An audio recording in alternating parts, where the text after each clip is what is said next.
Abalimi batubuulidde nti kiro y'ebikola by'amajaani yali yagwa okuva ku siringi 650 okudda ku nusu kikumi gye buvuddeko, wabula nga kati wakati wa 150 ne 250 nga kisinziira wa gy'ogatunze. Embeera eno ewaliriza abalimi abawera mu disitulikiti y'e Bushenyi okutandika okulowooza ku ky'okukuula amajaani gaabwe kubanga balaba nga tebakyagafunamu.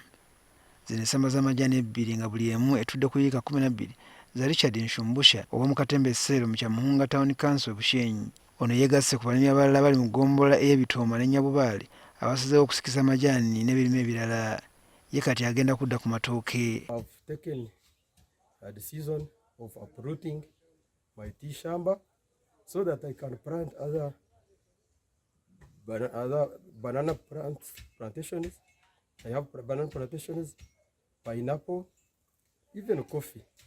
As a result of poor prices, many farmers have failed to even take their children back to school.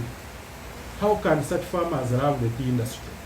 Wabula waliwo abadde batandise okugakuula naye ne baweebwa amagezi bagire nga bakiyimiriza tikubanga waliwo essuubi nti akatale kanditereera. We had uprooted one shamba, but on realizing we have started now replanting, and I'm quite sure those who had uprooted they are going to start replanting. Yakulya kampuni y'amajaani eyayigala Growers Tea Factory Robert Nayebale agamba nti abalimi okukuula amajaani kya bulabe eri abasuubuzi. It is certainly affecting us as a production unit because it brings down our production, but it's still on a small scale. Ssentebe w'olukiiko lw'ayigala Growers Tea Factory Samuel Muhereza agamba nti amajaani okugwa ebbeeyi kivudde ku balimi mu Uganda okulemerera okutuukiza omutindo gw'amajaani ogwetaagibwa n'obutabeera na kibiina kirungamya mulimu gwabwe. The quality of our made tea is not the best, and this is not just the Gara and Welsh tea factories.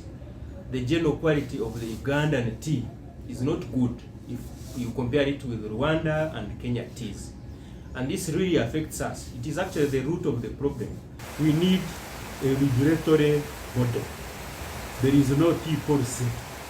You reject bad leaf here, another company received it. Wakyaliwo abalimi abalina essuubi nti embeera ejja kudda mu nteeko. Wabula baagala gavumenti ekole okukendeeza ku bbeeyi y'ebigimusa era esomesa abalimi ku mbeera eriwo bagitegeere basobole okukolera okulongoosa omutindo. It is my wish and hope that the government sensitizes the farmers on the causes of this decline in prices and tell them the way forward. We call upon the government to come here and look at the regulation, look at the subsidiary and other things that at least could revamp the tea industry.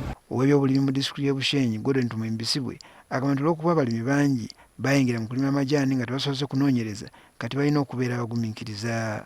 They need to be patient. They need to always consult the extension workers so that they're educated about the need for diversity.